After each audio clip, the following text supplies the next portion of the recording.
I don't ever slow up, no I don't take shit. I got no love for the fakeness. If you wanna play tough and wanna hate this, I'll always show up. I don't ever slow up, no I don't take shit. I got no love for the fakeness. If you wanna play tough and wanna hate this, I'll always show up and make a statement. I don't ever slow up, no I don't take shit. I got no love for the fakeness. If you wanna play tough and wanna hate this, I'll always show up and make a statement. Everything I do so instinctive. Good evening, ladies and gentlemen, degenerate sleuths of the night. We gather to boldly go where others have refused. Welcome to the DT show, you salty mofos.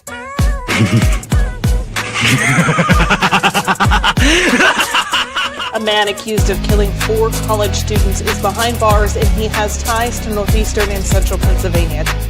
State police say 28-year-old Bryan Kohberger was arrested this morning at a home in Chestnut Hill Township. I can't find any case law that would support that idea. That somehow a warrant would be needed for DNA left at a crime scene. We are expecting to learn more about the allegations against the girlfriend of a Boston police officer who was found unresponsive in the snow Saturday morning. I-Team sources say Karen Reed was in a relationship with John O'Keefe. She's facing charges including motor vehicle homicide and manslaughter.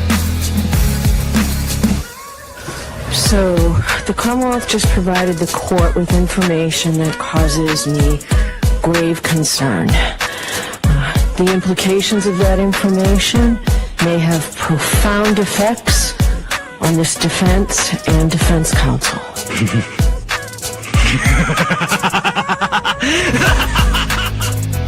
So, get your popcorn ready and your choice of drink. Get your butt on your seat. Like, comment, and subscribe for a treat. Here we go. It's time for the show. The Drunk Turkey Show.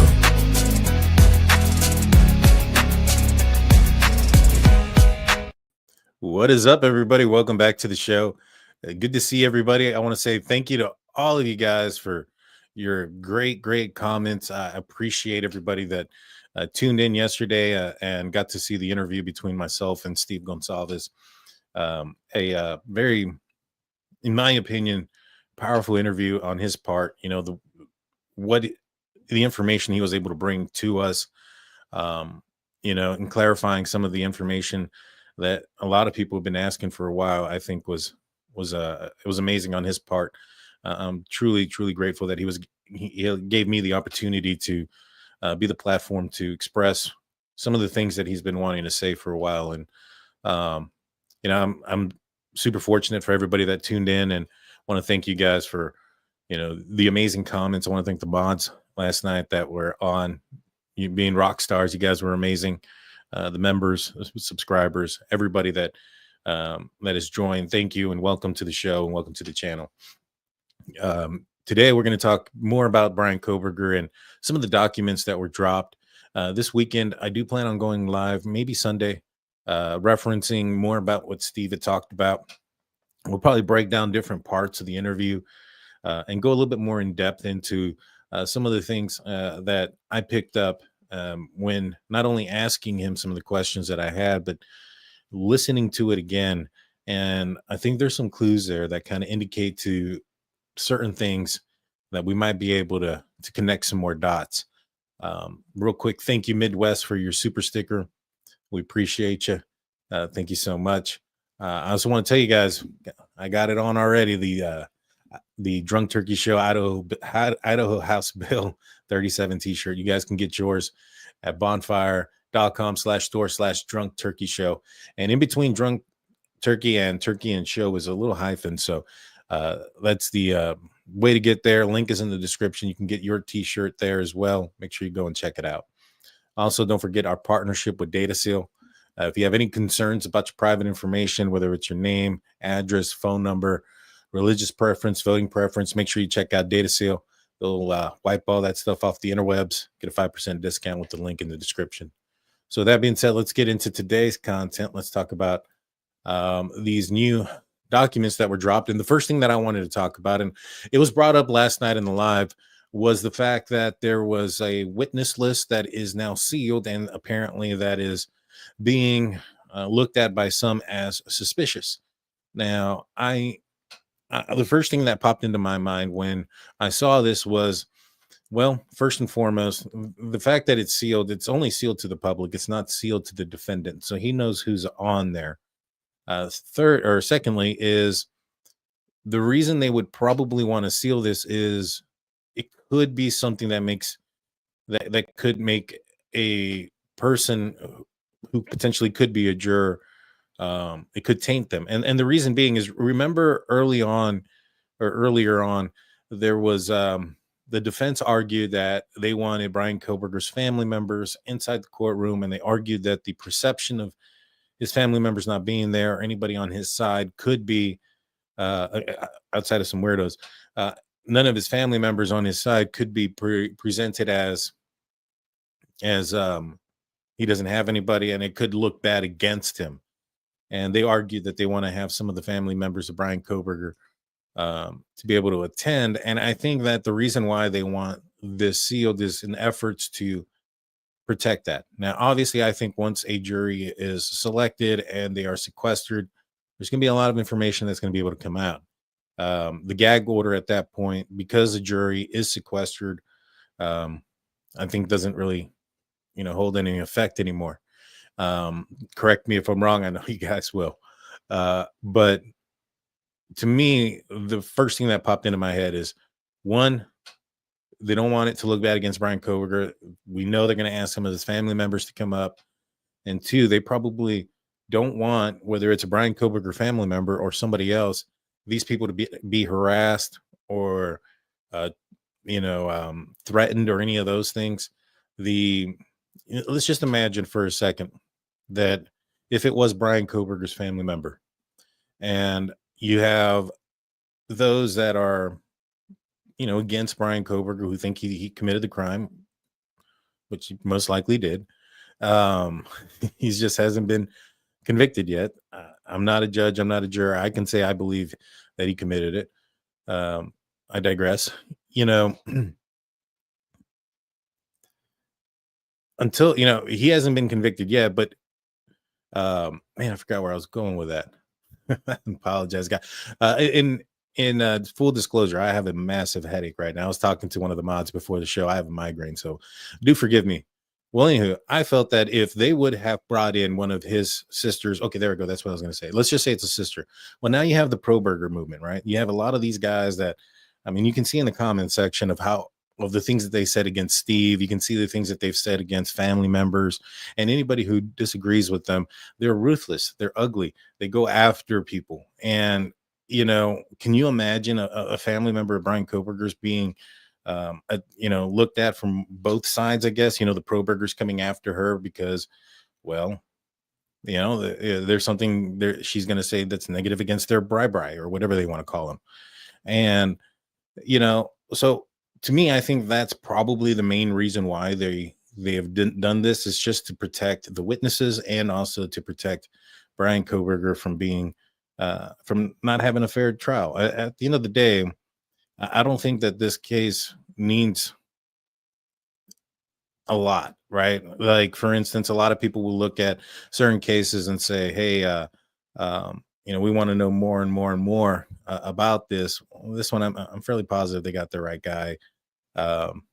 We'll get all the information when the time comes. I strongly suspect, if you have some issues trying to figure out this case, it's on you. With what we found out with the most recent documents and with what Steve had said, this guy purchased a K-bar knife, purchased a knife sheath. Those items are missing, and he may have Google searched or done something to show that he had prior knowledge of the crime prior to the 911 call being made.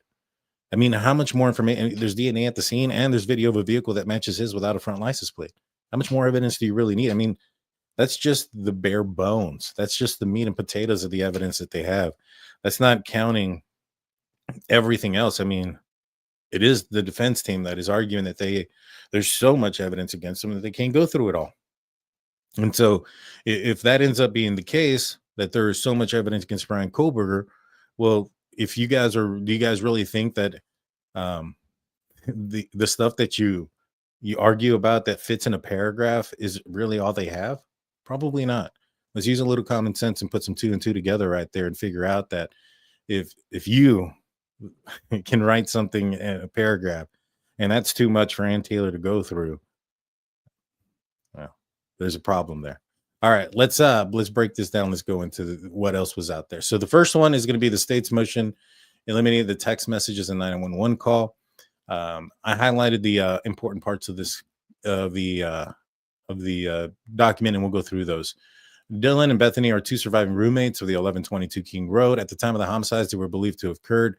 DM saw a masked intruder in the house and began calling and texting other roommates, including Bethany. Approximately 8 hours after DM saw the intruder, Bethany called 911 from her phone. Before the court is state motion to allow the text messages by Dylan and Bethany, testimony about their conversations with each other about what DM saw and the 911 call. The state argues these communications are either not hearsay or qualify under the more exception to the hearsay rule.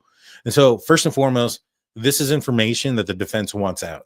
So whatever's going to be said in here is not information that is going to be valuable to the defense, right? You know, I know some pro-burgers will look at this and look at it from that lens and say, oh, this is somehow positive for Bryan Kohberger. It's not. They want all this thrown out.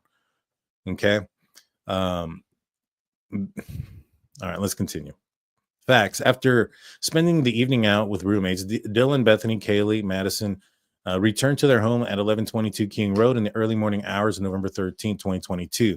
At approximately 2 a.m., they met up in Kaylee's bedroom and talked for a while before going to bed. The fifth roommate, Xana Kernodle, was out with her boyfriend, Ethan Chapin, and not yet returned home yet. So first and foremost, let's stop right here and break that down. They remember when there was that, well, let me go one sentence more. The roommates debated about going for food or for a late night snack, prompting DM to send a text message at 2:10 to an Uber driver she knew to see if he was driving. Ultimately, however, the girls decided to just go to bed. So the two, remember when there was a text message to Eric, I believe his name's Grower, and asked if he was driving around, and there was some speculation about that. Well, come to find out, Maddie and Kaylee brought home the food from the grub truck. They probably made everybody else hungry. They all discussed whether they wanted to get some more snacks and food. It's completely innocent of what they were doing. And I know there's been a lot of people who said something to the effect about pizza and they were going to just watch a movie when it came to Xana and Ethan. Well, clearly that's not what happened. All right. They weren't there yet. They weren't there at 2 o'clock or 2:10 when they decided to go to bed. All right. So let's continue. At approximately 4 a.m., Dylan heard some strange noises and crying from the bathroom. She opened up the door, and at one point she saw a man dressed in black with a ski mask and walked by her bedroom. She then placed calls and text messages to other roommates to see if they were awake. Only Bethany, who resided on the ground floor, answered. They spoke once for 24 seconds, during which DM told Bethany she thought she heard something. They spoke again a minute later for 41 seconds when Dylan told Bethany that she saw a man in a mask leaving the house. All right. So I remember that was at 4:19 on the dot. And I believe there was a 4:17 somewhere around there. But if it was at 4:19 when she made the phone call and she had spoken to Bethany, then the masked man and would have had to have walked by her within the 41 seconds of that. So between 4:18 and 21 seconds and 4:19 is when the Bryan Kohberger allegedly walked past that door. And it's 4:20 and I think like 43 seconds when the vehicle is seen traveling at a high rate of speed. So you have about 2 minutes there where I believe Bryan Kohberger was getting dressed, changing his clothing. So the following has some text messages that were exchanged. We've already gone through those before. The one I think a lot of people, the pro-burgers, are going to look at is the one that says, "I'm scared." Now, I know a lot of people from the pro-burger side say that they think that it says "screwed," but that's not the case. As you can see, the R is capitalized. Now, you have to account for why the R is capitalized. You know, why would somebody put that in the middle of a sentence during this conversation, right? So if you look at your keyboard, the A is next to the capital button. So instead of hitting the A, she accidentally hit the caps button, and then she hit the R. And then my belief is that she hit the W instead of the E. And so, which accounts for the capital R, right? So instead of it saying screwed, it says, I'm scared though. So if it reads, says, my phone is going to die. Dylan says, come to my room, run down here. And Dylan goes, I'm scared though. And then Bethany goes, I know, but it's better than being alone. If she said, I'm screwed though, I mean, that doesn't even make sense with, yeah, I know, but it's better than being alone. It's not, that doesn't even follow through with the line of questioning or the line of text messages that we're going through. Still Karst goes, in my opinion, Kohberger didn't see DM. I don't know about that. You know, Steve mentions that prior knowledge of the case is going to come up. We're going to find out that there's something having to deal with prior knowledge of the case. And he mentioned the fact that the 8 hours that it took for Dylan and Bethany to make the 911 call, that although as sad as that was, there's good that comes out of it. And the good that could have came out of it is the fact that since they did not call 911, and since this wasn't reported and there wasn't any news on it, had Bryan Kohberger searched this, he would be in for some questioning about that. I mean, that's a cherry on the top if he knew about the murders before it was reported. That's what it is. That's what it is. All right. During the foregoing exchange, DM also attempted contacting Ethan Chapin through Snapchat.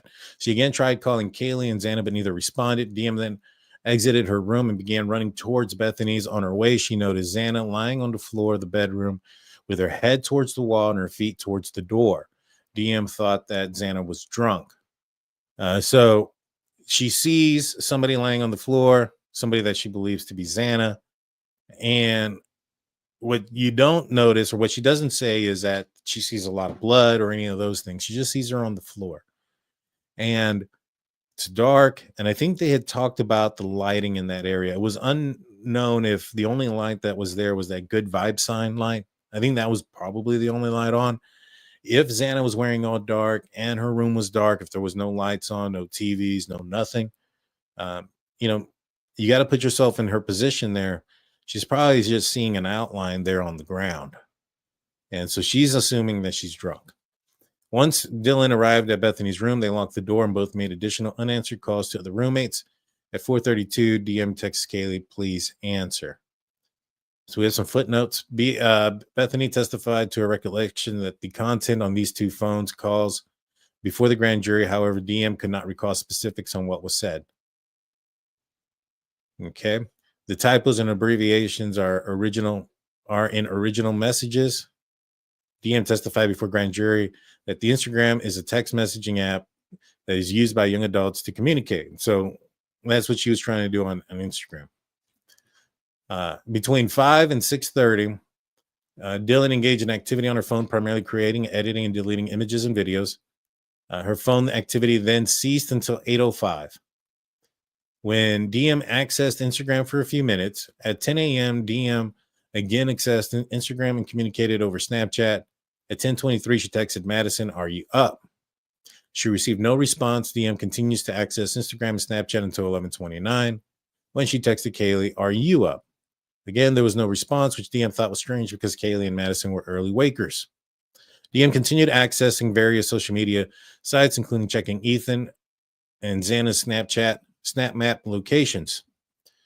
So all this kind of tells me that they were just kind of naive to what had occurred. They're still texting them. They're still searching where they're at, looking at their locations. Maybe a lot of denial is probably there. Like, no, they couldn't have been that. You know what I'm saying? At approximately 11:40, DM's father texted her about scheduling a time to chat, for which DM responded. She also received 2 texts from a person named Jenna stating, "Bro, and do you guys need me to come get you?" At approximately, so I don't doubt that she was texting people that she may have seen something or saw something that night and asking if they were aware of a prank or if they knew anything about it. These girls just kind of sound like naive. But as Steve said, some good can come out of some unfortunate situations. And I believe that the good that came out of them waiting is the fact that Bryan Kohberger burned himself by searching for these murders before the 911 call. I think that's really going to do them in. And if that ends up being the case, I mean, Dylan really, really is the reason why Bryan Kohberger is ends up spending a lot of time behind bars. As much as a lot of people don't want to believe that, and that goes for a lot of different ways. I mean, the reasons, one being, you know, she saw him, she probably startled him, she probably made him think that he was seen, that obviously 911 was going to be called. So that probably sparked his curiosity, that made him do the search and go back at 9 o'clock in the morning. And if not for that situation, and you know, that evidence wouldn't be available. Let's see. Thank you, Miss Dog Lover comes in saying, thank you. I watched your interview with Steve and thought you were respectful. Steve, Christy, Olivia, and family members are so brave. And I send my love. Thank you so much, Miss Dog Lover. I appreciate that. Footnotes on page 8 state what they were saying. Oh, really? I haven't gone that far. Let's see. And DM continued at approximately 11. All right, we went through that. At 11:50, DM called her friend EA and asked her to come over and check the house because she was scared. EA and her boyfriend HJ came over. They met DM and BF at the bottom of the house. Together, DM and BF and Hunter started to walk up the stairs to the second floor. When they reached the second floor, Hunter went to the kitchen to grab a kitchen knife. When he came back out, DM saw Xana again for a split second. And I just started bawling because I thought she had just like, I don't even know. I thought maybe she was still just drunk and all asleep on the floor. See, I wonder if they've ever had a situation where somebody has passed out drunk. I'm sure they had. I mean, if anybody has gone to college or have had a adventurous younger life, has probably woken up somewhere, you know, whether it's on the couch when you didn't make it all the way to the bed or on the floor.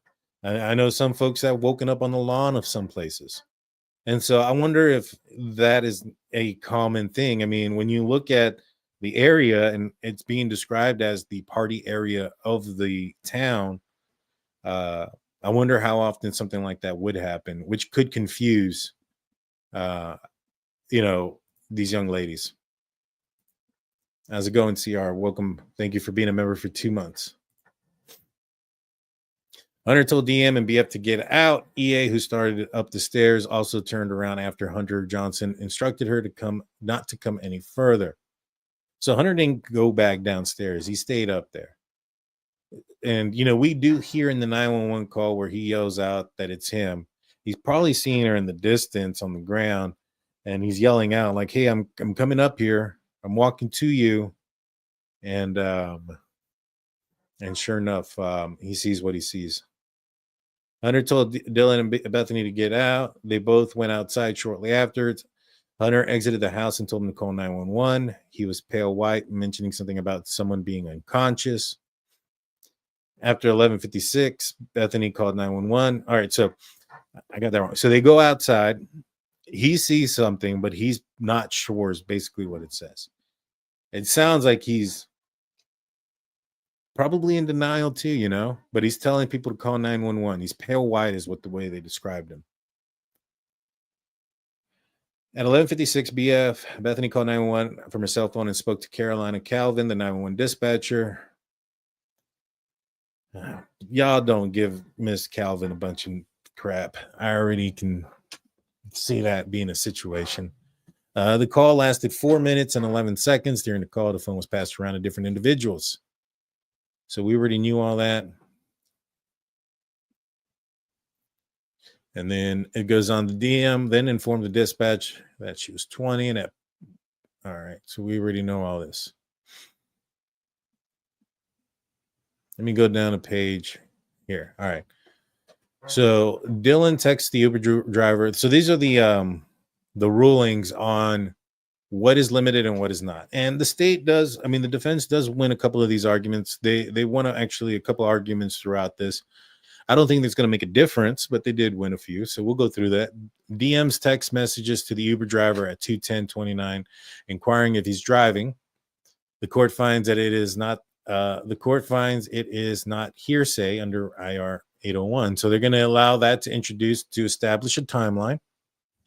Text messages between 4:22 and 4:26. The state argues that a 4-minute series of text messages between DM and BF, with one from DM to Kaylee, are admissible as either present tense or impressions or excited utterances.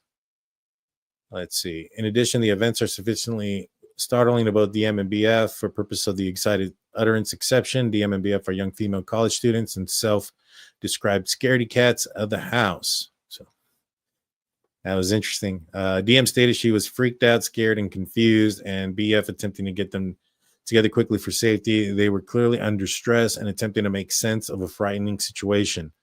So this is the big part about it, right? They were trying to make sense of a frightening situation.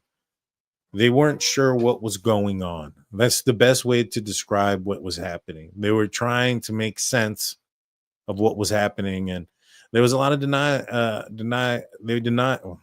there was a lot of them being in denial throughout this process. All righty. So Dylan texts to the victims. These are other examples that they want put in.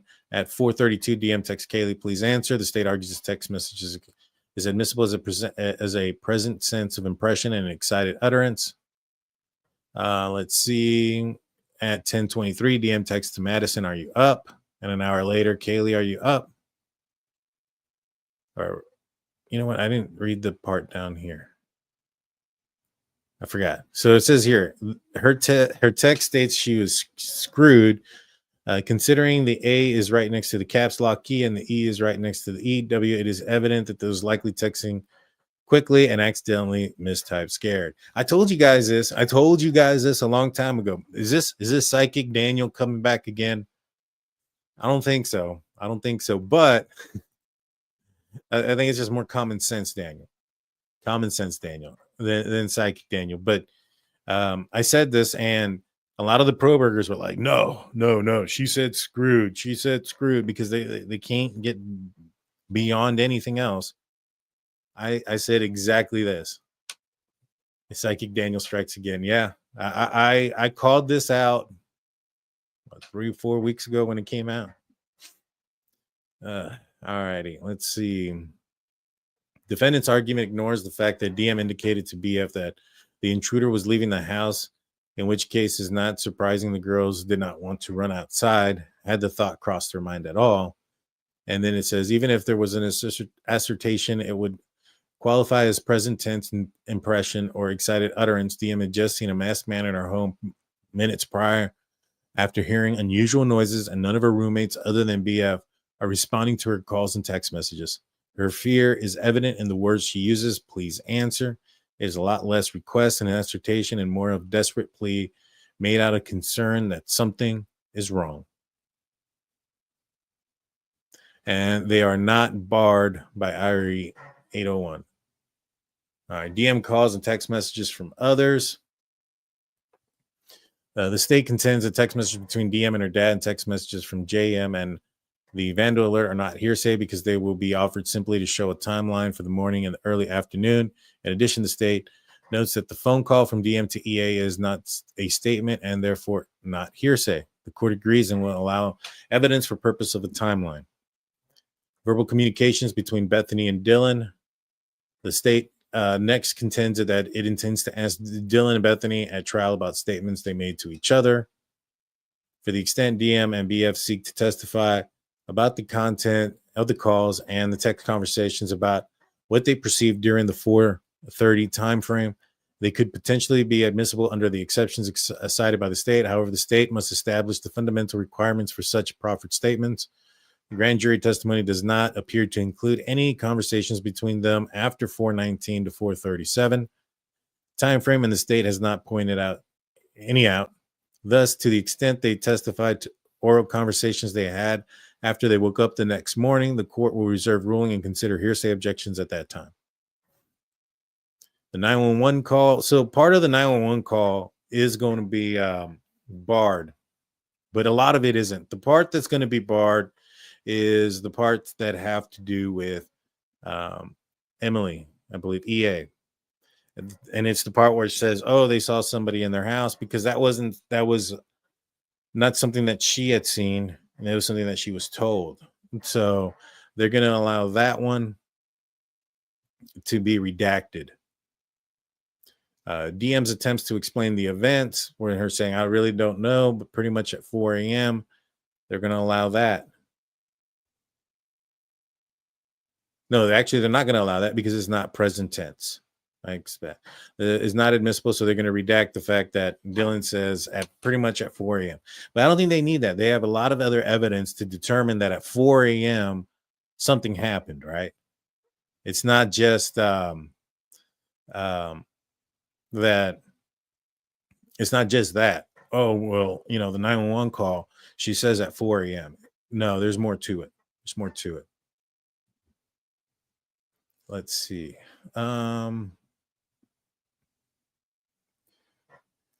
DM stating that Xana's not waking up, and Hunter Johnson heard saying Xana in the background. There are squarely present tense impressions because they are describing what the speaker is seeing. They are present tense and are likely fall within IRE 803. Statements after law enforcement arrived. Many of the statements are not assertions, thus not hearsay. And so all the things that Hunter was saying over the phone call. So the only thing that they're going to redact now is, so here it says, based on the state motion, eliminate text messages, testimony is granted in part, reserved in part, state's motion, the call is granted in part, denied in part, and reserved in part. And so the part that's denied is just going to be when the neighbors said that they saw somebody at somebody in their house, and DM saying pretty much at 4 a.m. because that wasn't present tense. Those are the only two parts of the 911 call and the text messages that are not going to be allowed in. So there it is. There it is. Oh, trust me, it's disgusting. It surely is. Let's see. Daniel, I didn't see your live with Steve. Congrats on the interview, but either one of you mentioned it was no, it's not a gang hit, my man. It was Bryan Kohberger. It was Bryan Kohberger. I recommend watching it. All right, let's close that one. Next one we're going to talk about. Well, you know what? Let me answer some questions. Can you stand up so we can see it? Yeah, you know what? I'll try to. I mean, it's just when I get done, I'll pull it up. There's a little part that says DT show. It's in green. I have a green screen, so I look like I have a little hole in my chest. But it just says DT show in green.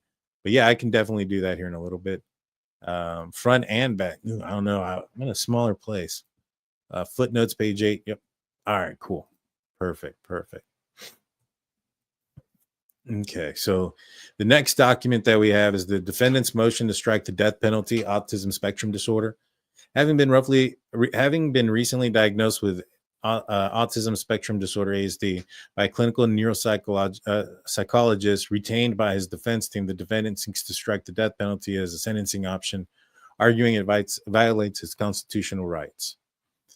During the course of this case, the defendant team retained Dr. Rachel Orr, a clinical neuropsychologist, to conduct a comprehensive neuropsychological evaluation on the defendant and issue a report.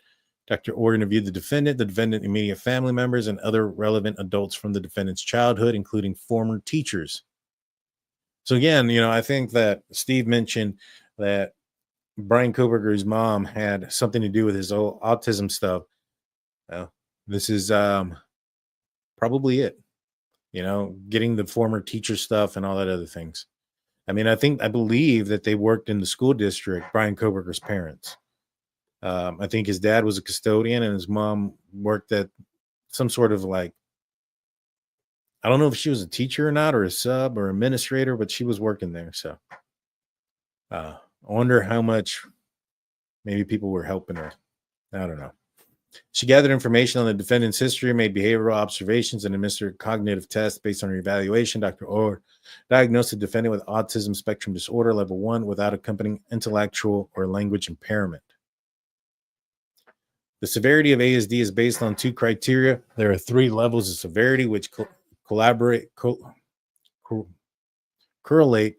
to how much support is needed. Level 3 is the most severe, requires very substantial support. Level 1 is the least severe, requires merely support.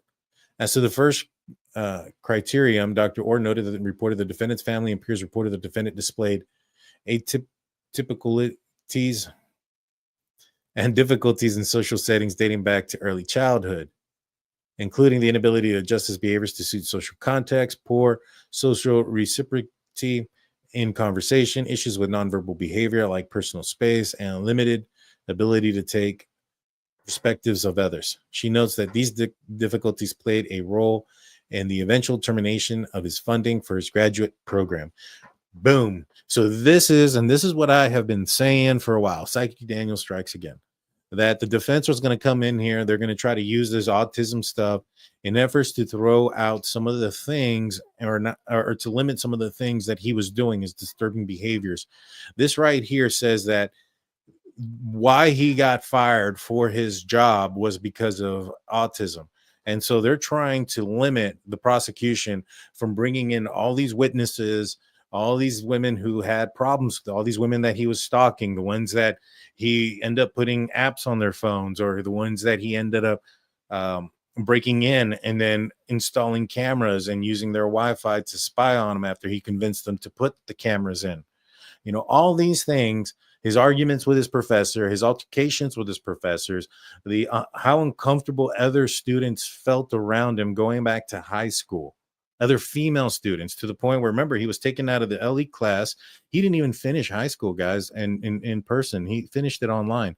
He finished his junior year online, and then he didn't even get an opportunity to start his senior year. It was all online. All right. He goes to Northampton Community College, and he has some problems out there. You know, he goes to DeSales, and, well, COVID happens. And so a lot of his classes are online.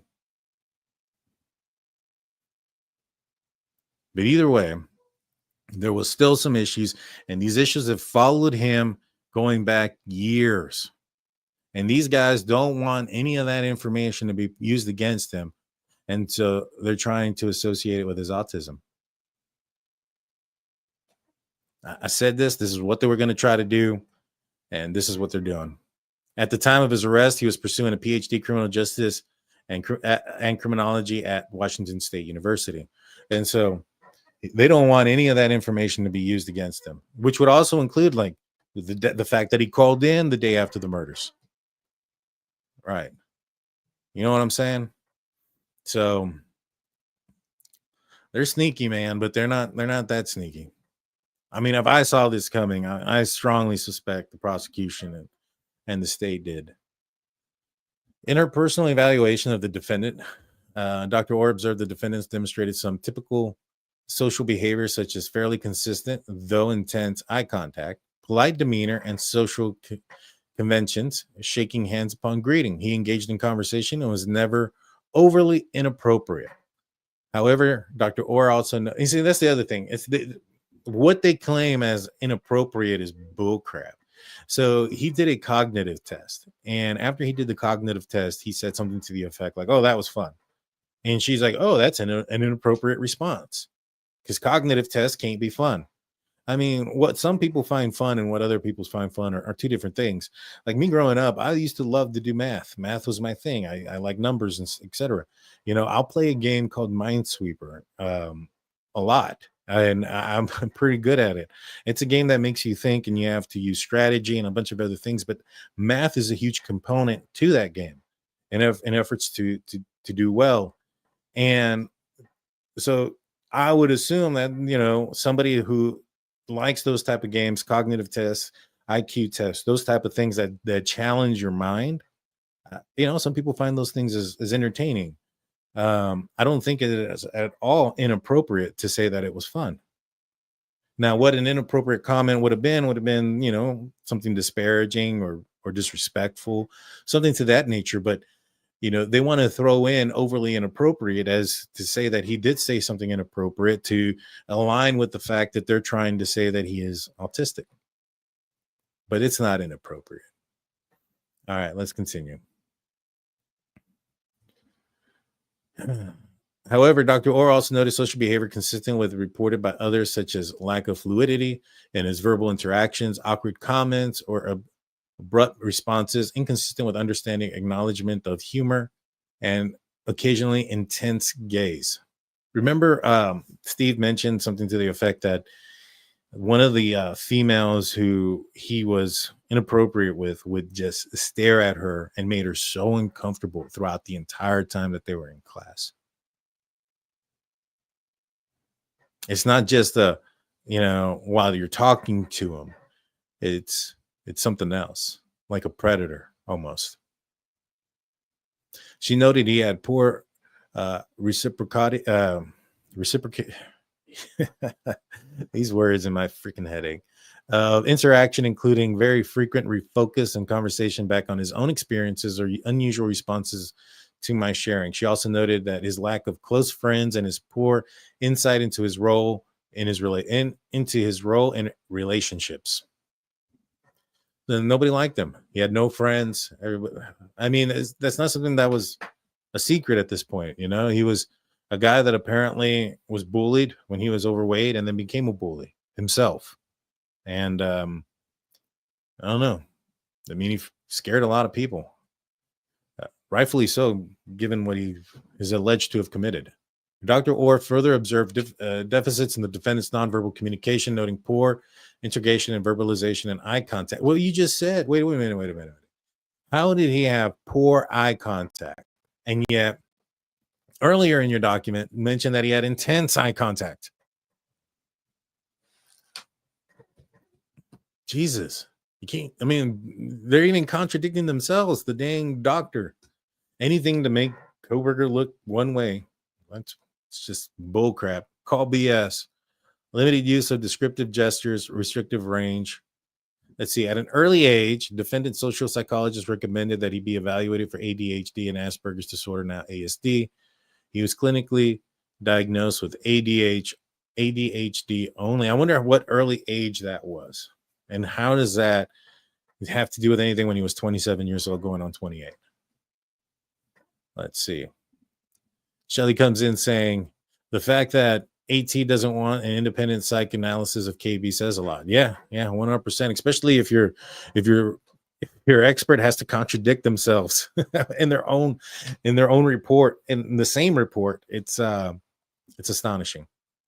Here it is. It says, by the way of example, Dr. Orr noted that the defendant commented that he had a lot of fun completing a cognitive test, number 5.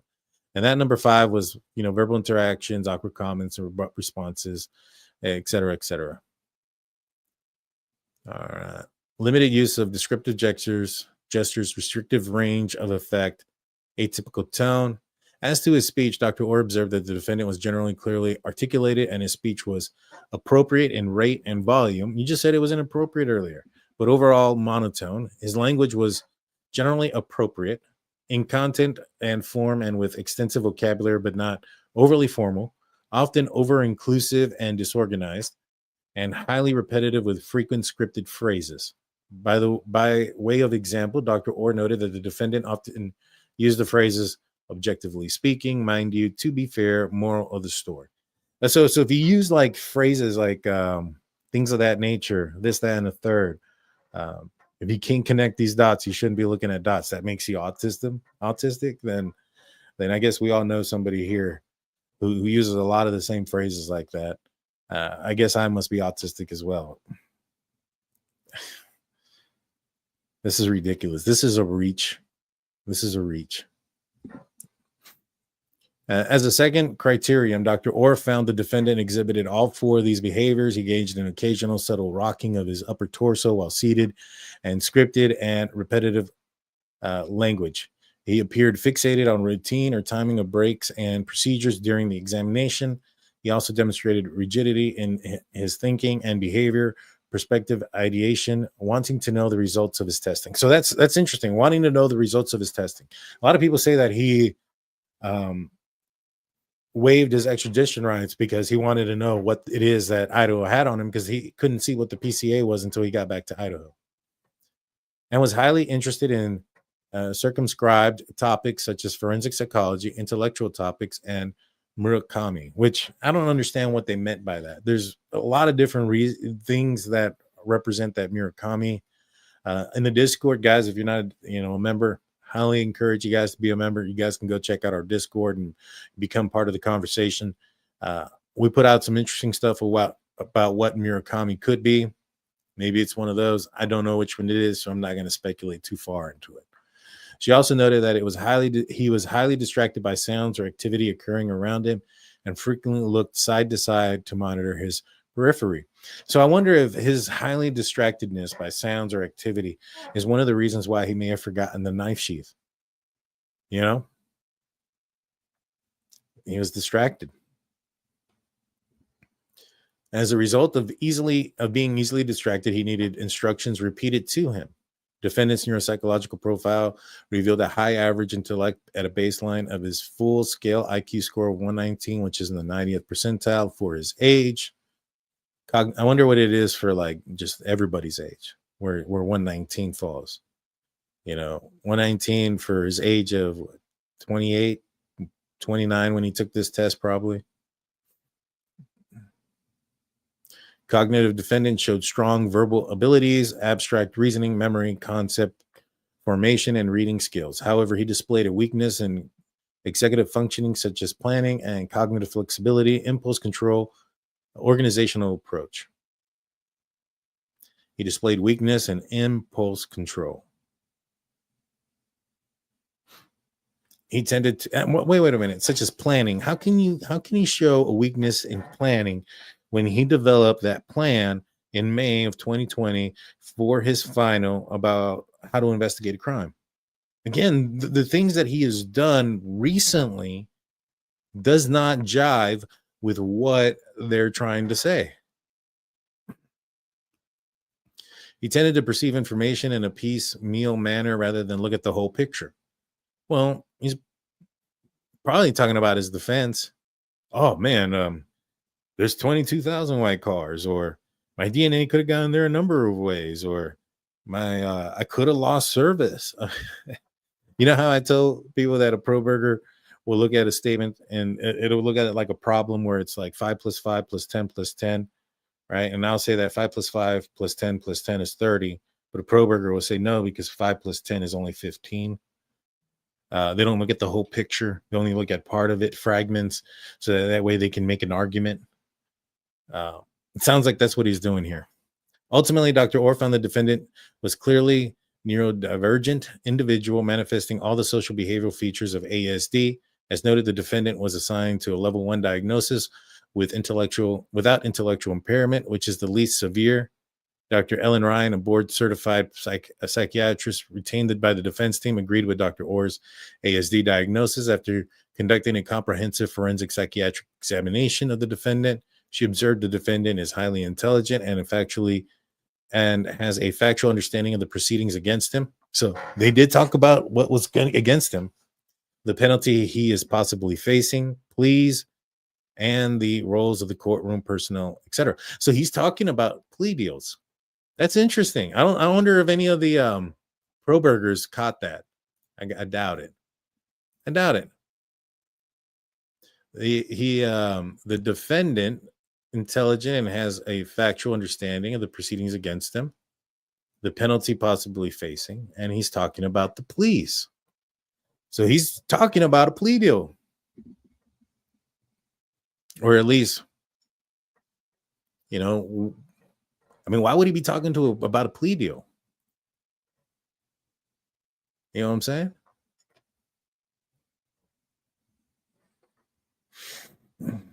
And the roles of the courtroom personnel. She further noted that there was no evidence of formal thought disorder or thought disorganization. Defendant seeks to have the individuals diagnosed with ASD categorically exempt from the death penalty.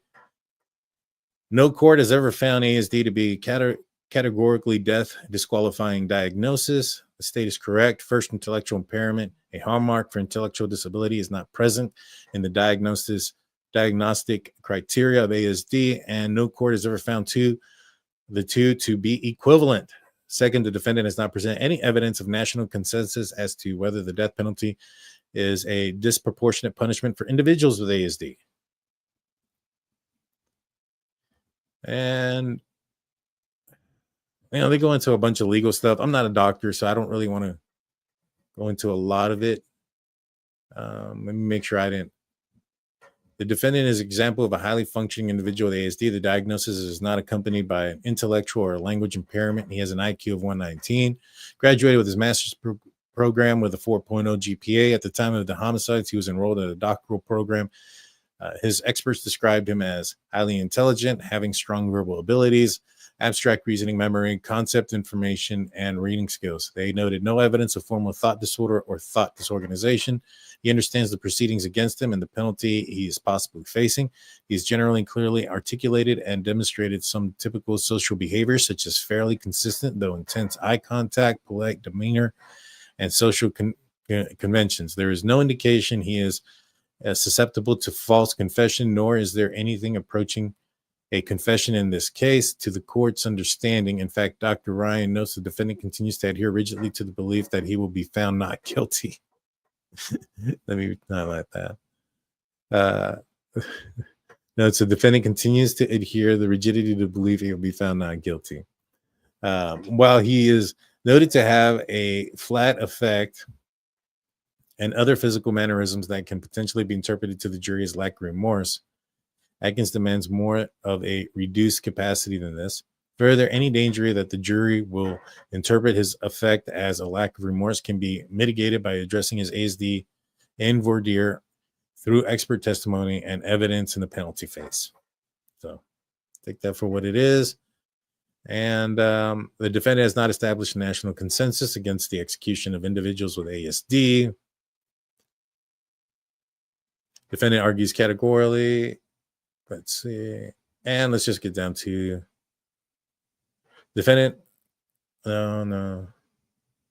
Based on the foregoing, the defendant's motion to strike the death penalty for autism spectrum disorder is denied. Denied. All right, my man. So if you end up, there's no outcome out of this anymore going into this trial that's going to end. Well, let me put it this way. So now you know what the full lay of the land, what the gamble is, right? It's one thing to, and I mentioned this before. He wrote that he was suicidal when he was younger. A lot of people ask, why would he do this in Idaho and not in Washington? Washington don't have a death penalty. Idaho is very much for it. He could be very much still suicidal, and this could be a reason. Maybe he thought that if he gets caught and he gets prosecuted, he doesn't want to spend his natural life in prison, and he'd rather maybe go out. And so it could be why he's fighting it. Could be why he's fighting it. Let's see. Thank you. I think I put that one up. We have a member for 2 months CR. Thank you.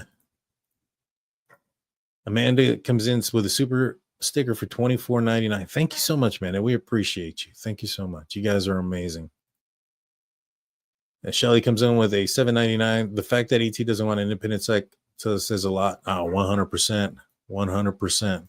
Amanda comes in saying with another $6.99 super chat. Thank you, Amanda. I know Idaho law prohibits the term stalking, but am I wrong that it was said Kaylee thought she was being stalked at one point? So Kaylee did think that she was being followed at one situation. There was a situation that happened at the Winco. Now, it was with her and Bethany, and I know exactly what happened. They noticed that a young man was following them and throughout the store, and then she went outside and she went to her car, and when she looked back, the guy when they got into their car, kind of just turned around and ducked or something and left. Well, they after the murders, the police investigated. They made contact. There was actually 2 subjects that were out there, and they were just trying to pick up phone numbers. Now, both of these guys don't match the description that Dylan saw. So as vague as it is, these guys aren't either or all of these things. Thin, white, taller than Dylan, and have bushy eyebrows. So either one or all of those things, and I would lean more towards all. These guys don't match. So It ended up being nothing. They were cleared. Where they were the night of the homicides has been investigated, and they were cleared as well. So what she thought as far as was stalking ended up not being associated with the case. Miss Dog Lover comes in with $4.99, says he punched Kaylee. Poor girl seems to have been the target, in my opinion. I may be wrong. I mean, if he was watching them and he was surveilling them, could have known that she was out of a relationship, right? You know, remember, he had mentioned to a neighbor that something about that people think it's a crime of passion. Is it possible that he was aware that there was a break in the relationship? And is it possible that he was trying to make it appear so that this was a crime of passion? It's interesting stuff. Don't know. Sissy comes in with a gifted one Drunk Turkey Show membership. Thank you, Sissy. You rock. One of our great members. Thank you so much. Connor says, dude, I wonder if his classmates thought anything when he called out. He was always a red flag. I'm sure they did. I'm sure they did. You know, they probably didn't notice it, to be honest with you, at first. There may have been a few people that called in that day kind of out of fear. You know what I'm saying? But, you know, I don't think fear is an emotion that Bryan Kohberger feels, amongst other feelings. Midwest says, do you think the court would take a plea deal at this point? They'd have to ask Steve and his family and all the families if that's something that they would want to do. And to my knowledge, they haven't done that yet. So I'm not, how close they are to court, I doubt it. I doubt it. Let's see. I think he hacked into their computers and or social media. I mean, it's possible. It is possible. Do you think Kaylee was punched in the face with the butt end of the K-bar knife, which is no different than a hammer? I don't know. I have no idea, to be honest with you. I do know that Steve said that there was something with the scene that they didn't want to say, that they can't say. That was us also done because it's kind of like if somebody were to confess, right? Like somebody come forward and say, oh, no, it was me. They could ask him like, all right, well, how did you commit this crime? Walk us through over the steps. And if there's something that was done that's not being put out there and they don't mention it, then that's a red flag that this could be a false confession. You know what I'm saying? And so they want to make sure they got the right guy at the end.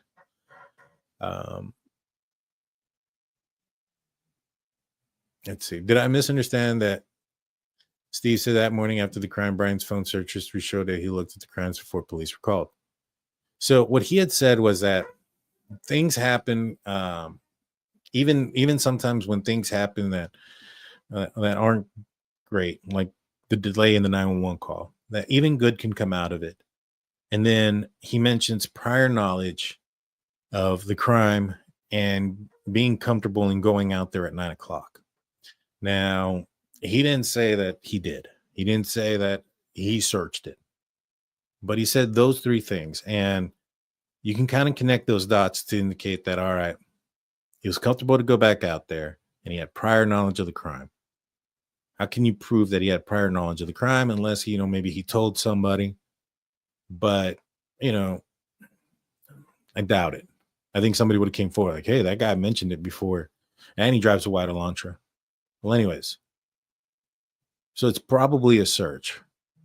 He saw somebody as he's walking out. Dylan and him looked at each other. Per Dylan's statement. That she looked at him and that she knows that he looked at her because she saw his eyebrows. He probably thought 911 was called. And he's searching what's going on. When he's not seeing it populate, he drives back out there. And this is a huge nail in his coffin. If this happened, you have the purchase of the knife, you have his DNA there on the scene, you have prior knowledge of the crime, video of a vehicle matching his down to the front license plate, his phone off during the specific time of the crime. If you can't connect those dots, shouldn't be looking at dots. Oh, what'd I do? Accidentally hit the Microsoft store. Give me a sec. And then may not be able to say it in court, but I'll say it here. Sociopath. Thank you, Shelly. Yeah, I agree. I agree 100%. All right, so let's see. Let's go to the last document that we're going to read today. And this is the order of the defendant's motion to eliminate vague and undisclosed expert testimony. And so this is where the multiple weapons and multiple perps come in and a bunch of other crap. So let's break it down. The defendant moves to limit or exclude several different experts disclosed by the state on the grounds that their disclosure are deficient in some regard. The state responds that it has complied with all discovery obligations and disclosures are sufficient. It adds several of the defendant's challenges are fodder for cross-examination, not exclusion. So I'm just going to go through who these people are and what they were going to testify to, and we'll go through it. Jeannie Ayers. Jeannie Ayers is a forensic scientist with the Idaho State Police Forensic Services who works in evidence collecting and crime scene proceedings. She will explain that what DNA is and that it may be present in a biological material or left on an item when handled, and it is collected for preservation and sent elsewhere for testing. She also is going to testify that her work in this case detailed in Lab Report 25 and supporting field notes. Ms. Ayers was specifically involved in capturing images of the apartment and office and performing presumptive tests for presence of blood in various points of the apartment.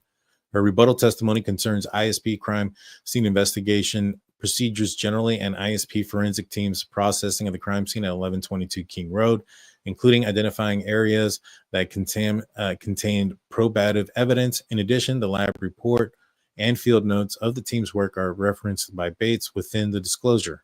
The defendant argues that Ms. Ayers' case-in-chief disclosures did not provide any opinions she has about the crime scene processing of the DNA at the issue of this case, thus he asked the court to limit her testimony, qualifying background, and her work in Lab Report 25 to a rebuttal disclosure.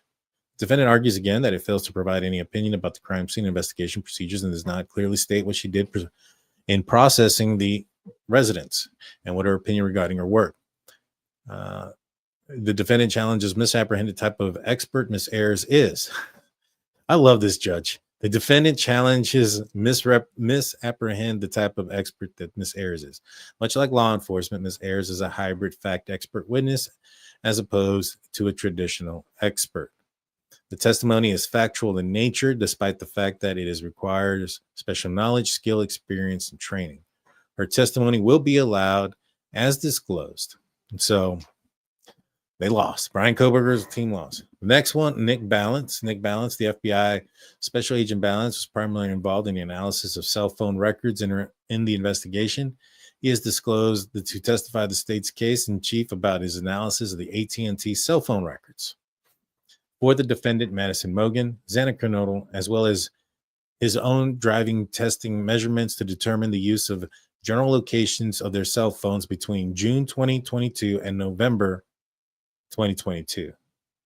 Accompanying his initial disclosures in his 30-page CAS report, which discusses the maps and data reviewed and the methodology employed in the initial disclosure, the supplemental disclosure goes through each page of the CAS report to discuss its significance.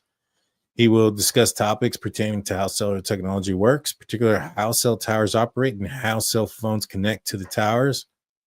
Okay, let's see.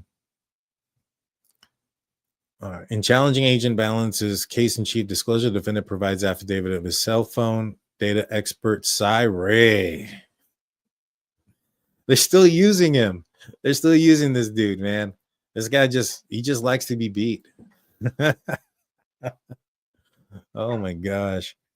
Mr. Ray complains that he is unable to identify Agent Balance's methodology, which is described in the CAS report.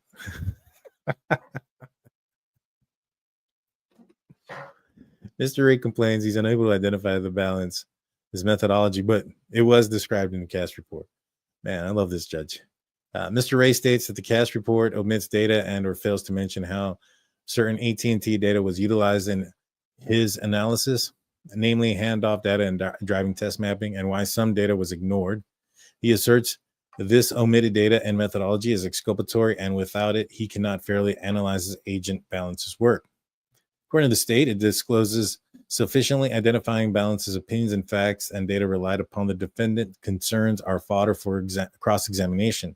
In fact, Agent Balance rebuttal disclosure, the state marches through each concern outlined by Mr. Ray, offering additional explanation about what Agent Balance considered, including handoff data and why. I want to read real quick. There's a footnote. Mr. Ray notes that Agent Balance failed to include the analysis of the handoff data for the defendant's cell phone between the hours of 2:30 and 3 a.m. on November 13, 2022. He did not include the mapping relied upon. The established defendant was near the crime scene on several occasions before the crime and failed to disclose how his drive testing works in sufficient degree. Okay. The defendant, however, asserts the attempt at clarification of rebuttal disclosure is insufficient, arguing there is no disclosure as to why he's omitted 95% of the relevant map coverage for his drive testing, no analysis of the mapping or handoff data, or no documentation provided by CAS reports peer review process. However, the fact remains the defendant has all the facts and data that Agent Balance relied upon to form his opinions, which are expressed within his CAS report. While his methodology may not be set forth with as much specificity as Mr. Ray would like, Rule 16 does not require a detailed methodology to be provided. It requires merely opinions, facts, and data of those opinions and the witness qualifications. To the extent that the defendant believes Agent Balance omitted important data or is relying on insufficient data for his opinions, this is fodder for cross-examination, not exclusion. Moreover, if an opinion is not reasonably set forth within the disclosure, it will not be allowed. So basically, he's saying that Ray lost again just because he doesn't like a certain way certain things are done. Maybe he should have looked at things in Idaho and how they're done, and maybe he would have understood that the methodology is not required in Idaho under ICR, Idaho court rule. I think this was the first time that Ray was working a case in Idaho, so might want to look at the rules there first, bro. All right, let's see. Heather and Jared Barnett. The Barnetts are digital specialists with Cellbrite who were retained by law enforcement to analyze the defendant's cell phone and PC to determine user behaviors and actions. They are disclosed to opine the gaps in data of two devices were abnormal. Hold on. I have this in green. Normally I have stuff in green. It's important. And this was a footnote 8. And I think that goes up to what Ray was saying. So it says here, defendant complained at the hearing that Agent Balance analyzed handoff data for 7 minutes prior to the phone being powered off at 2:54 on November 13th, but did not provide an opinion about what his analysis showed. Thus, the defendant wants to exclude the opinion as to what the analysis of those 7 minutes showed. However, pointed out that Agent Balance rebuttal disclosure, page 13 in the CAS report, sets forth the data that Agent Balance relied upon that opined the defendant's phone used certain towers in sector at 2:47 a.m. southeast of his apartment and ceased communication with the network at 2:54. He also explains that the location of the device is best estimated by the initial cell site versus the handoff cell site. He will be allowed to testify to these opinions. If the defendant believes Agent Balance strays beyond these opinions, he can object to the court and walk up to 10. So here's the thing. Remember that Ann Taylor said there's a lot that somebody can do in 7 minutes and can drive. They want it out. They don't want Agent Balance to talk about what Bryan Kohberger was doing there in those 7 minutes. If it's exculpatory, why do you want it out? Why do you want it out? You got to ask yourself, guys, those that believe he's innocent or those that think he's innocent or whatever, why would he want that 7 minutes out? If those 7 minutes were what's going to prove he couldn't have been the guy over there on Floyd Cannabis Shop at 302. Why do you want that opinion thrown out? Why do you not want him to explain where he was during those 7 minutes? Because, their argument was he was traveling in a certain direction and traveled X amount of, you can travel a certain amount of place, a distance within 7 minutes. But now they want it out. So apparently whatever it was that was within that 7 minutes really didn't look good for Mr. Kohberger. Probably not exculpatory. Definitely not exculpatory if they want it out. People. The defendant argues disclosures indicate testified to habit evidence, and he complains it is not explained that it is not accompanied on the opinions. Defendant's challenge. This is with Heather and Jared Barrett. The defendant's challenge is confusing. Nowhere do the disclosures of the report indicate that Barnhart's will testify about habit evidence. Rather, the disclosure states that they will testify to the findings pertaining to the defendant's activities on his PC and cell phone for a period of time before and after the homicides, and why gaps in data over that time period are abnormal. The Barnhart's opinions regarding these topics are set fully forth in joint report, for example, observed in the defendant's school PC. So this is interesting. Barnhart's opinions regarding the topics are fully set forth in the joint report. For example, they observed gaps in the defendant's school PC may be consistent with cleaning up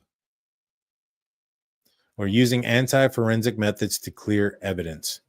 So during the time of the murders, he's cleaning up his school computer. Why?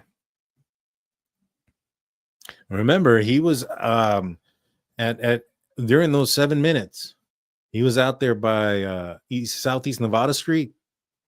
WSU campus is out there. There's a chem lab in that area, but there's other things that are available there. I theorized way back when we thought that that Northeast Nevada Street was a thing, or when we first saw that in the PCA. I said Bryan Kohberger probably did a lot of planning, given his age, that he probably did a lot of planning online or on a computer, burner device or whatnot. If he's smart, he wouldn't take that device home, because if it touches his Wi-Fi or any of those things, they're going to search that. Now, if he's smart, he's probably going to use the internet from school, from work. Is that what he could have been doing in that 7 minutes while he was over there by Southeast Nevada Street, logging in on a computer / maybe he had a device that he's logging into the network there, maybe checking in to see if somebody's home or not? All right, let's continue. So among the gaps were in the PCs, event logs, and the system resource usage between November 11, 2022 and November 16, 2022, which Barnhart's opined was abnormal given the school was in session. So between November 11th and November 16th, this guy was cleaning out forensically his computer. I mean, if you guys can't connect these dots, put the phone down. Go look up cooking recipes or something. True crime's not for you. Likewise, they located gaps in the PC's Chrome history during the dates where downloads occurred on the system, indicating the user was private browsing or clearing browsing history. Together, the Barnhart's disclosure and joint report set forth all that is required by ICR, and there is no basis to exclude or limit their testimony. This is huge, ladies and gentlemen. This is huge. A lot of the stuff that we're seeing today, yesterday, and the things that we heard, it's huge.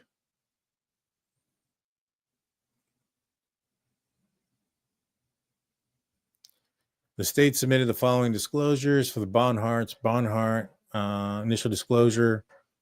Heather and Jared, the rebuttal disclosures state that Barnhart's intend to rebut the expert testimony of Kevin Pendon, and Joshua Roloff, but need additional information prior to offering rebuttal opinions. The defendant is not challenging these. Little footnote there.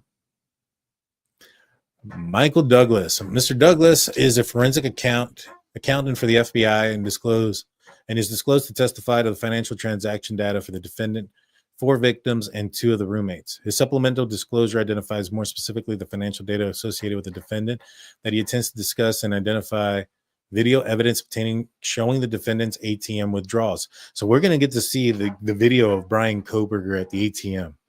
I wonder what he's doing at these ATMs.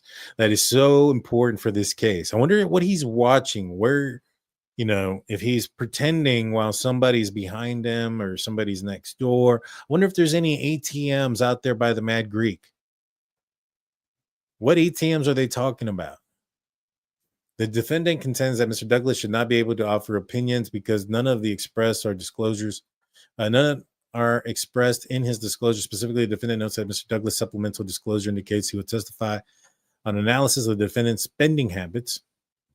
Defendant takes issues with this, arguing that there is no spending habit opinion disclosed. However, Mr. Douglas' disclosures make it clear that he intended as a fact witness and is only being disclosed as an expert in the event that the court determines this testimony was based on specialized knowledge. This testimony will be limited to factual changes in how the defendant spent money. For example, the disclosure notes the defendant only conducted ATM withdrawals on and after the date of the homicide and ceased using his debit card after November 10th, whereas prior to November 10th, he had regularly used his debit card. So he's trying to hide his trail. He's trying to disappear around that time. And he's probably buying some supplies cash so it doesn't trace back to him. You know, Steve mentioned that the Dickies selection is only X big, right? So I wonder if they were able to go through the system, find out who purchased something like that, because there was a witness that saw what he was wearing. And so they probably looked up those type of suits, and bada boom, bada beam, you find him purchasing something. You got the receipt. It's within a couple of days. They found that receipt too of the Dickies tag. Remember that. They found a receipt at his apartment complex. This guy's an idiot. This guy here, Bryan Kohberger, is an idiot. I don't care what his IQ claims to be. This guy's an idiot. All right. I'm glad he is, because if, you know, he could have done a lot of things differently. And like Steve mentioned, and it would have definitely been a lot harder to find or prove it was him. Fortunately, he's just a flat out idiot.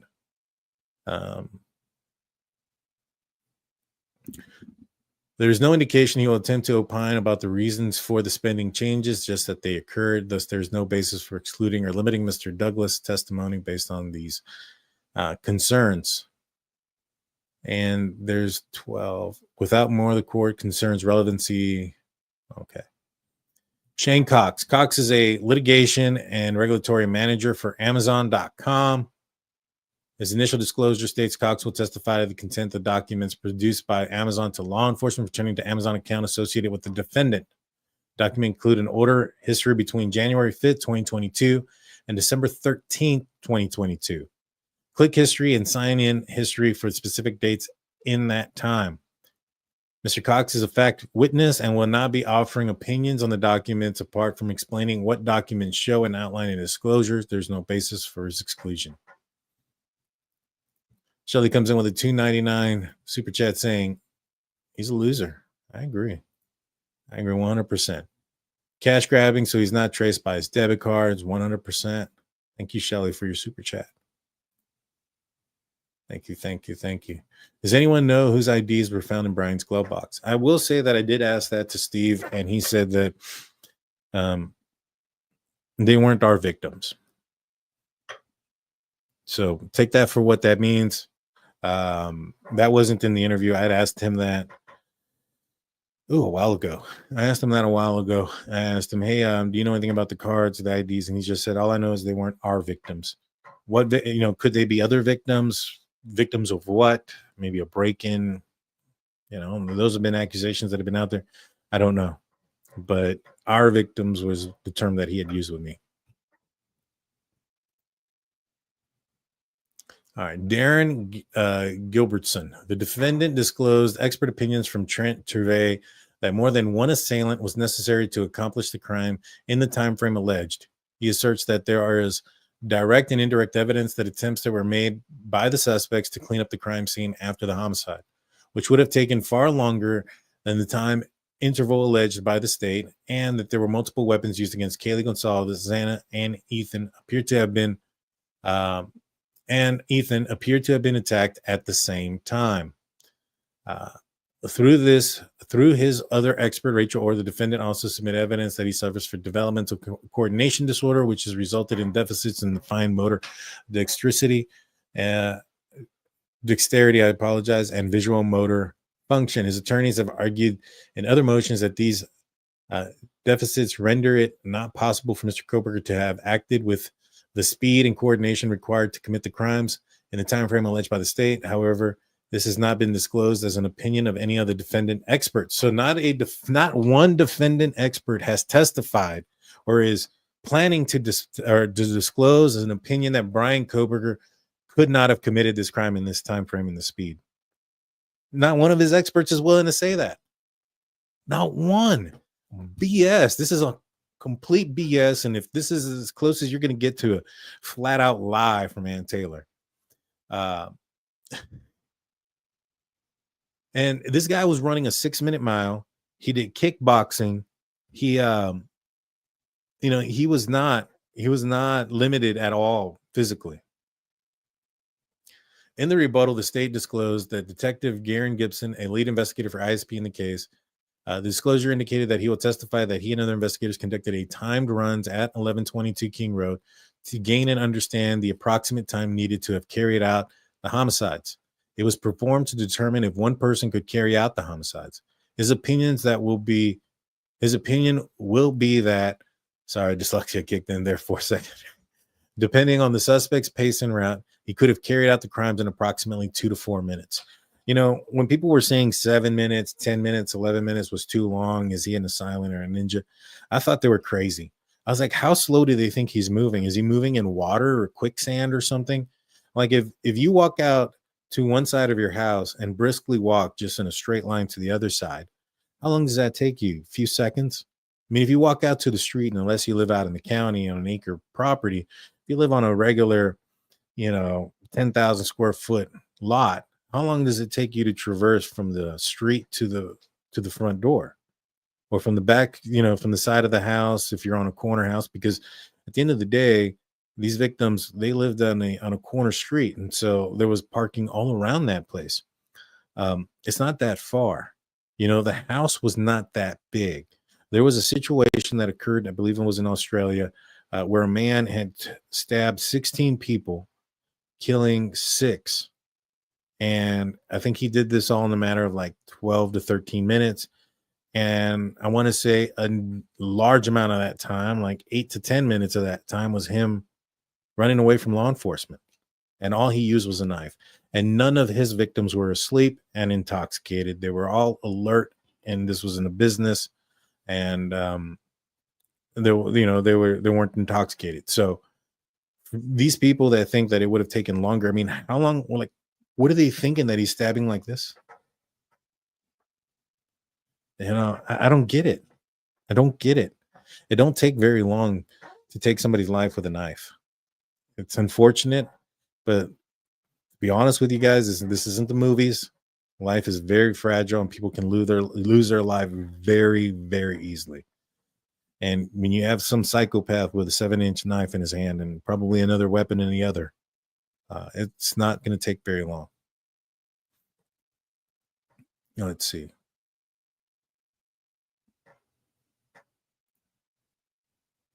Yes, Daniel, that was here and was so fast. There you go, Shelly. Thank you so much. I remember you emailing me about this too.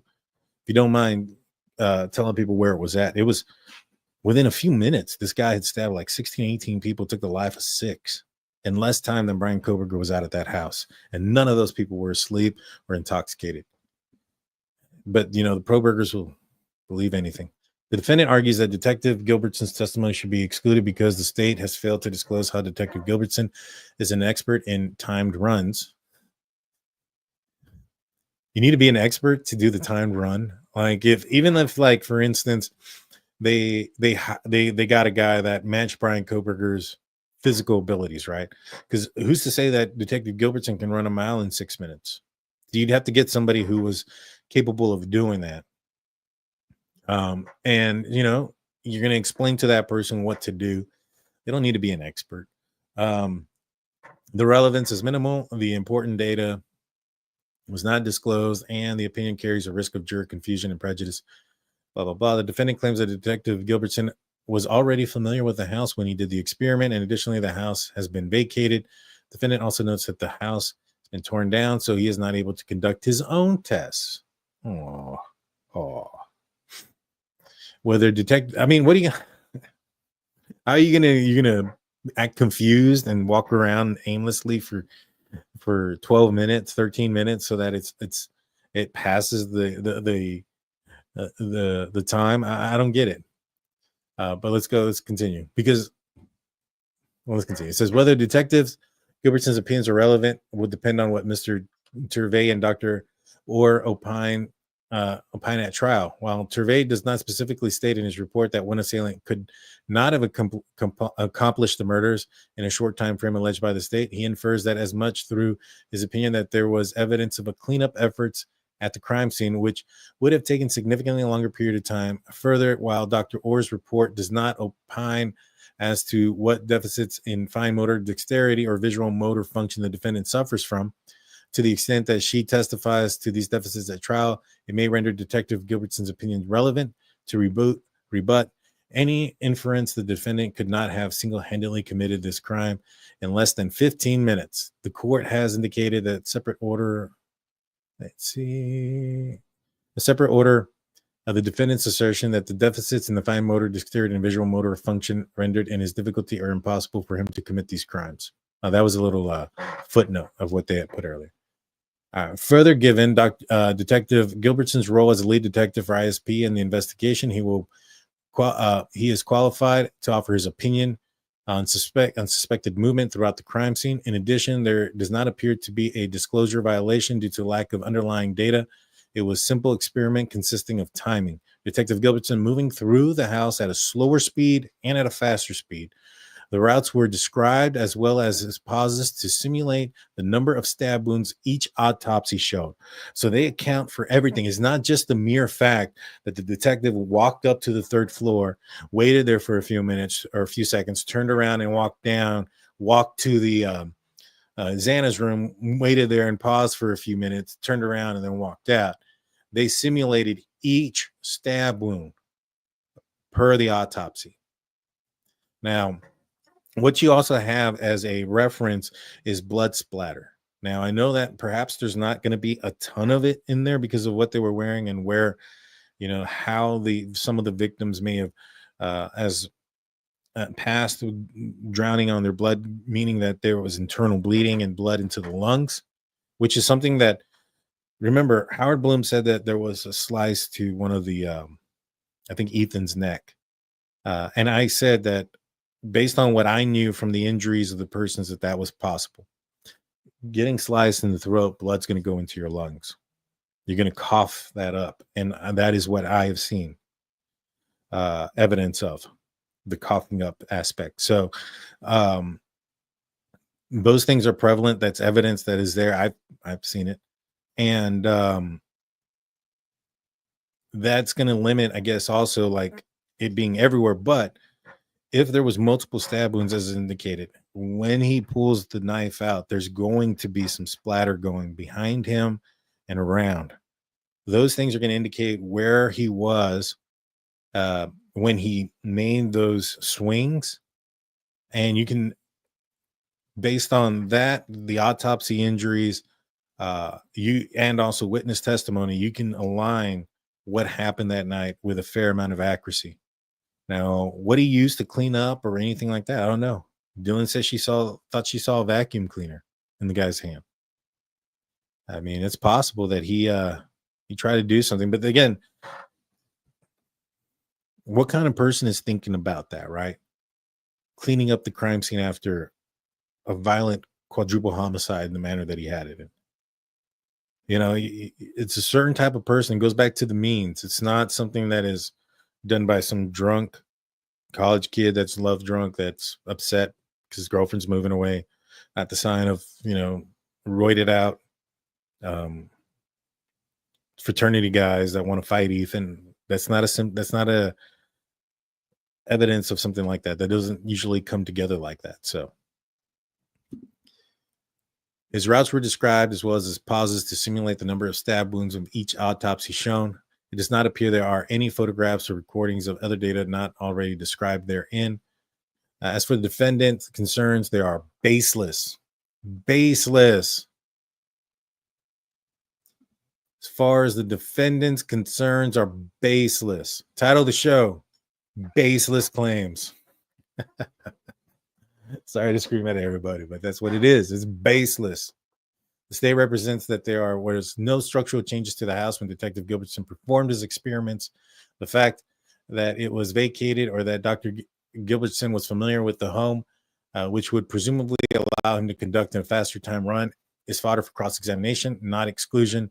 The state further notes that the defendant stipulated that the house be torn down after Detective Gilbertson's report was disclosed.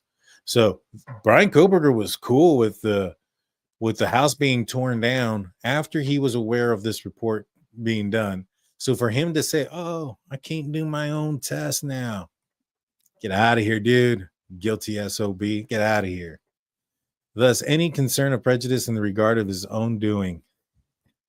Finally, the defendant cites no basis for jury confusion. Consequently, Detective Gilbert's disclosed testimony will not be excluded or limited at this time. So we know that Bryan Kohberger parks back there about a little bit after 4:07, and he's seen leaving a little after 4:20. And so you got 13 minutes there. Let's give him the benefit of the doubt, which I'm trying not to, but let's do that now and say that it took him the extended 4 minutes to commit this crime. You know, that is still 9 minutes of cleaning up. 9 minutes. Let's see how far we get in 9 minutes. It's 1:31 on the dot, an hour and 31 minutes. When I said that, let's see how long 9 minutes takes. I'll be reading this. It's gonna be a while. I mean, right there, only 12 seconds have passed. You know, if I take a pause for 9 minutes, it's crazy. 13 minutes is a long time to be in a place like that. But I wonder what made him leave so quickly, because it didn't seem like it said an attempted cleanup. Now we do know that there wasn't any possible DNA that was found, but is it possible that the DNA that wasn't found or whatever, was it because of the cleanup? Was it also because maybe there was some contamination? Steve mentioned yesterday in the interview that when I asked him about the DNA in the car, he mentioned that he believes that there was, but it was just contaminated. And if you go back to when Ann Taylor speaks about it, and I highlighted this, she goes in and says there was no blood in the car. She said she stopped herself from saying DNA. And I highlighted on that. Like, what is it that could be there that is preventing her from saying it in that manner? And my thought is that maybe there is something there that's just corrupted, as Steve said, and maybe we'll find out more about that when trial comes. All right, so let's continue. We're almost done here. ISP Forensic Lab scientists. The state disclosed several forensic scientists from ISP Forensic Lab to testify as experts in the case. The initial disclosure for each scientist described the subject matter, and the experts will discuss, including particular evidence and testing performed. It says here, the experts in this case specifically referenced by the defendant are Catherine Dace White, Taylor Miachek, Tara Martinez,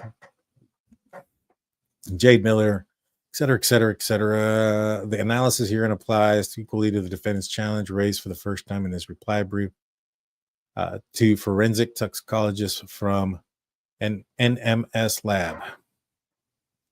After the defendant moved to compel more complete disclosures, the court advised the state to supplementary accordingly. On March 3rd, 2025, the state did so largely by expounding upon general subject matter in the experts' respective work.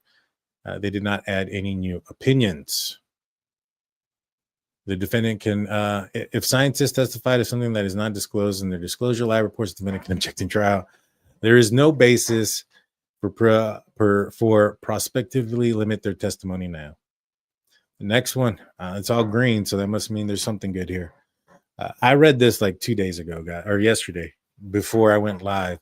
Obviously, we did the interview with Steve, so I didn't get a chance to talk about this, but I went through here, highlighted everything, and read it yesterday. So this is the second time I'm going through, but I didn't read it today. I had a massive headache earlier. It's finally gone. I feel a lot better now. Gary Dawson. Gary Dawson was disclosed by a rebuttal by the state to testify to the degree of impairment of the victims, particularly Madison Mogen at the time of the homicide. This expert report attached to the disclosure opines that Madison Mogen would have been markedly intoxicated from the effects of alcohol around the time of her death. She would not have had the ability to mount a meaningful response to the sudden threat of her person. He further states that while he has limited his review to Madison Mogen, the same general principles apply to the other victims. So he is saying that the reason why there was a lack of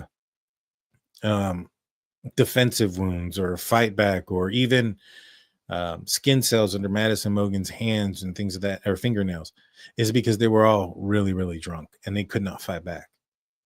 They couldn't fight back. You know, I think earlier that there was a situation where the state is, or the defense is going to say that murders were, I guess, were happening at the same time. They said that two things were happening at the same time, that Xana and Ethan and Kaylee. And I think the reason why is they brought it up with Murphy, right? They're saying that their claim is that somebody took Murphy outside, but that's not what happened. What happened was that Bryan Kohberger went and opened the back sliding glass door and left it open. And when Xana came running downstairs after, going up there and probably walking in on Kohberger, she ran to her boyfriend Ethan, and the dog Murphy ran outside, and so he was barking. BK chased after Xana, tells her it's okay, I'm here to help you. Try to calm her down, or give her some false sense of security. And coward did what he did. Let's see. The defendant seeks to strike this testimony on the grounds that is improper rebuttal. He contends that none of his experts have challenged the ability to fight back, otherwise contested her toxicology levels. The state responds that the opinion reboots the defense expert Bent Turvey's opinion that more than one assailant was necessary to accomplish the crimes in the time frame alleged. Specifically, the state argues that Miss Mogen was unable to effectively fight back, supports his position that one assailant could have completed the homicides in a short time frame. And as he said, the same can go with all of the victims, that they were all highly, highly intoxicated.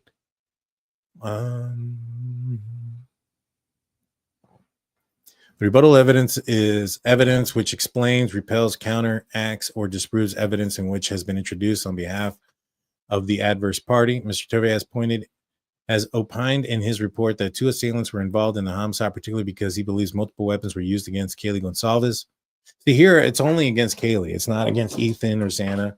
It's just Kaylee that he says that multiple weapons were used against. Inferred in his opinion is that one person could not have had the time or the ability to use multiple weapons in that time frame alleged when facing two victims. Well, here's the thing. If he walks in on them and they're both asleep, and he strikes one and she's intoxicated in the manner that she is, and depending on where she strikes him, that could incapacitate her right then and there. And he's not really faced with two victims, even if Kaylee is waking up due to what had just occurred with Maddie. Now it's just a one-on-one situation there. If Ms. Mogen was intoxicated to the point of being unable to fight back, however, it would be possible for one suspect to incapacitate her and then use multiple weapons in attacking Ms. Goncalves.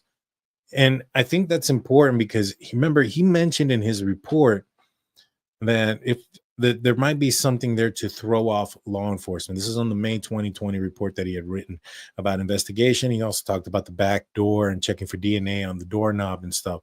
He leaves the glass sliding that door open, and maybe perhaps he's trying to make Miss Goncalves, Kaylee, look like a crime of passion type of situation.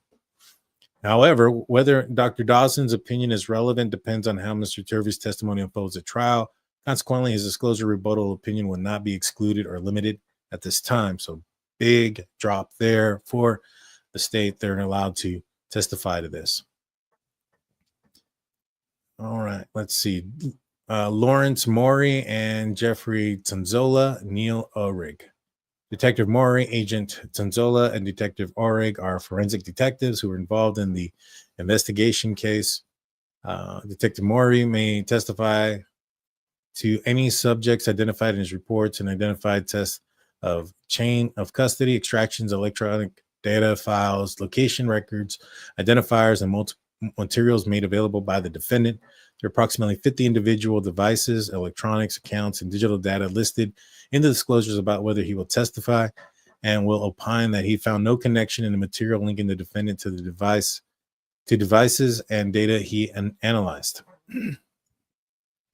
So this is apparently, I guess, 50 devices in the home, individual devices, electronic accounts, digital forensic. They found no connection that the material linking of the defendant to the devices. Okay. Let's see. because Detective Maury analyzed the devices, information associated with the defendant presumably are excluded from his opinions. All righty. So let's say Jeffrey Tanzola, special agent with the FBI, who extracted, processed, and archived contents with 7 identified digital devices belonging to the defendant. 7 devices belonging to the defendant. And he disclosed to discuss the state's case in chief, extracting imaging, examination, and processing, verification, transporting, and chain of custody of those devices, disclosure reference, and appends his report of examination regarding the work in his regard. Ulrich is a forensic examiner and detective sergeant for Post Falls Police Department who extracted, processed, and archived contents, computers belonging to the victims and other roommates of 1122. He will opine that there are no connections found between the listed devices and the defendant. So none of the devices had something to do with the defendant. He wasn't tied into any of their phones, computers, or things of that nature, I guess. The defendant argues that each of these experts' testimony must be limited to what has been disclosed. The device data examined and processes used. Other than the disclosed opinions by Detective Maury, Ulrich, that no digital connection was found between the defendant and the residents of 1122 King Road. The defendant argues no specific testimony regarding what devices and data depicted should be allowed. To this end, the defendant notes that the state has not identified the disclosures to specific portion of identified devices and data these experts will testify to. The state clarifies they're not seeking to elicit opinions from these witnesses. Rather, it intends to elicit testimony about their qualifications necessary to perform extractions and analysis identified devices and data. Further represents the defendant has been provided with all the data analysis. There's no basis to exclude or limit the detective's disclosure testimony. Rob Hill. Rob Hill is a special agent with the FBI, reviewed surveillance footage of the court of the footage from hours before and after the homicides occurred, dictating that what law enforcement believe is suspect vehicle 1. Agent Hill was disclosed to rebut opinions by the defense expert Stephen Becker that it was not possible to ascertain from the surveillance videos whether a front license plate was missing from the vehicle. Agent Hill rebuttal referenced a full summary video dictating suspect vehicle 1, which has been disclosed to the defendant as a basis for his opinion that suspect vehicle 1 did not have a front license plate. He then lists the specific camera locations and timestamps he contends to show clear view of missing front license plate. So more than one camera locations and timestamps. S on both of those for plural. His rebuttal also states he will provide testimony about the significance of missing front license plate. Agent Hill's disclosure opinion is not restricted to identified clips. It expressly based its full summary video of suspect vehicle 1, the identifying clips being most clear. Thus, the court will not limit his testimony. So they, it says here, based on foregoing defendant's motion to eliminate vague and undisclosed expert testimony is denied. So they're going to allow all this information to go through and come in. Man, that took a while, guys. I apologize how long that was. I probably should have summarized that a little bit more. Basically, all that for a lot of explanations. But, you know, I think it's important that somebody try to clean up the scene, you know, because it goes to the MO of the person, the modus operandi, and when you look at what was important to him as far as investigations go was not contaminating scene. Pretty crazy. And Shirley says, can't do fine motor skills. They trying to shoelace, can't do fine motor skills like tying shoelaces, but can do his top shirt button. Please. I agree. So, you know, in the end, I think that there's not much there for the defense. I mean, they're going to say there was multiple weapons used against Kaylee, and there was some sort of cleanup attempt. Man, that doesn't tell you that this person was familiar. And, you know, you listen, you go and read the descriptions of the audio from 50 feet away. There's no kicking, there's no screaming, there's none of those things. It sounds like somebody went in there methodically and took out one person at a time, very silently and by surprise. I think their intoxication and given the time of night and them being asleep played a huge role in that surprise. Um,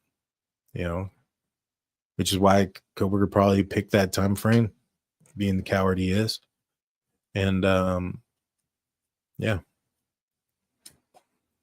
I think he's done for, guys. I mean, they went in there and they were able to show that it can take literally 2 to 4 minutes to commit this crime. He was in there for 13 minutes, total. So 9 to 10 minutes of him doing what at that crime scene? Just crazy. Thank you, Daniel, for explaining things so well all the time. I appreciate that. I try to paint the picture as best as I could. Stun button looks similar to a vacuum attachment. Stun baton. I mean, that's true. That is true. Is it true that PR? If it's true he is PR, I swear I would be effing mind blown. I don't know if he is. I don't know. I don't think. I'm saying that right now I'm 65% he's not. Bryan Kohberger's not Papa Rogers. But good 35% he could be. I don't know. I mean, prior knowledge, if they were able to prove that he is Papa Rogers was Bryan Kohberger, could that have been the prior knowledge that Steve was talking about? Did he leave the knife sheath behind? That was one of the things that Papa Rogers claimed. I mean, it's possible. I tend to think it was, when he mentions that he was comfortable going back at 9 a.m., was probably because he searched it. I feel as though Kaylee was fighting back, and that's why she was so injured, punched in the face, etc. It's possible. It's possible. Emma's coming in with a $2 super chat. Do you think Ethan tried to get up and help Xana? I don't know. I think he was in the bed, and I think the blood that is coming down the back of the house there is probably from him, and if his head was towards that wall, if he was sliced, then that would make a lot of sense. Danny, sorry if I've already talked about this, but I'm hearing that BK was following both Maddie and Kaylee on Insta before the murders. Am I hearing that correctly? What's going on, Artworks? According to the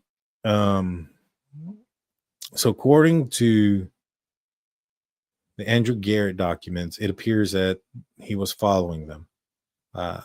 Now, I don't know if that was before the murders or not. If it was, that's huge. That's huge. I know that Steve said that they searched him on social media and they found his Instagram accounts and he was following Maddie and Kaylee, but at the time of his arrest, a lot of people were. And so that one's hard to say, right? And I mean, it wouldn't be, if he followed them beforehand, I think that's a huge thing. If he followed them afterwards, it's a question.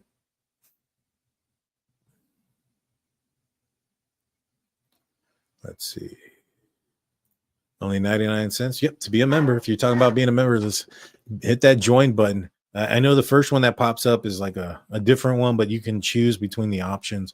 And we do have a 99-cent membership, and you have access to the Discord with a 99-cent membership. So, I put it out last night. It's in the community post, so you guys can go and check that out. Let's see.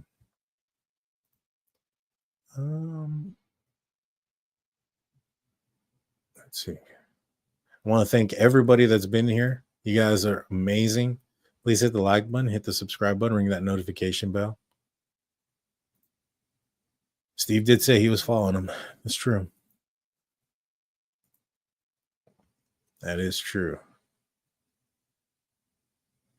Well, all righty, guys. Well, I'm going to be back on Sunday. We're going to be back Sunday. We're going to talk about Steve's interview. We're going to break down some more things from Steve's interview and connect some dots, because I do think that